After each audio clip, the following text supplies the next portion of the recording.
پخوانی ولسمشر محمد اشرف غني پر خپله وینا کې وویل چې په زور د واک نیول اسانه وي خو ساتل یې خورا ګران کار وي.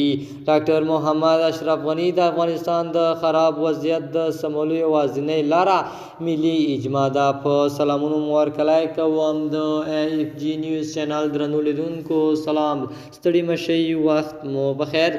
پام راګرځوم د دې ساعت مهم خبر ته او په سر کې یادونه کوم ملګرو که مو چینل نوي سبسکرایب کړی د مهمو خبرونو لپاره سره AFG نیوز چینل په درنښت سره سبسکرایب کړئ.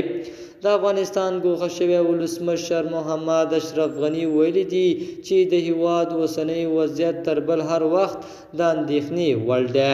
ډاکټر محمد اشرف غني هغه متل بیا یاد کړ چې څوک بل چاته څه کېږدي نو اکثره خپله ورولیږي، او بیا یې وویل څوک چې په همدې توګه د چاودنو او زرمرګو بریدونو په ښوونځیو کې روزلي خلک بیا د خپلو ښوونکو په وړاندې کاریي او دا لړۍ به هیڅکله د طالبانو لخوا ونه درېږي. له بلې خوا ملا هیبت الله اخندزاده پر کرکټ لوبه منع کړه.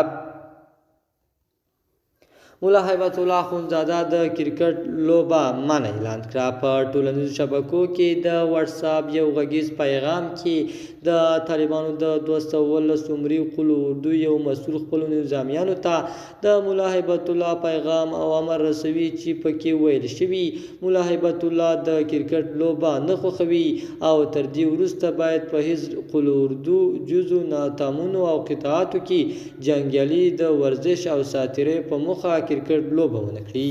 د AFG نیوز چینل درنو لیدونکو دا اوس زمونږ د دې ساعت چمتو شوی خبر. تر بیا ښې چارې د الله په امان.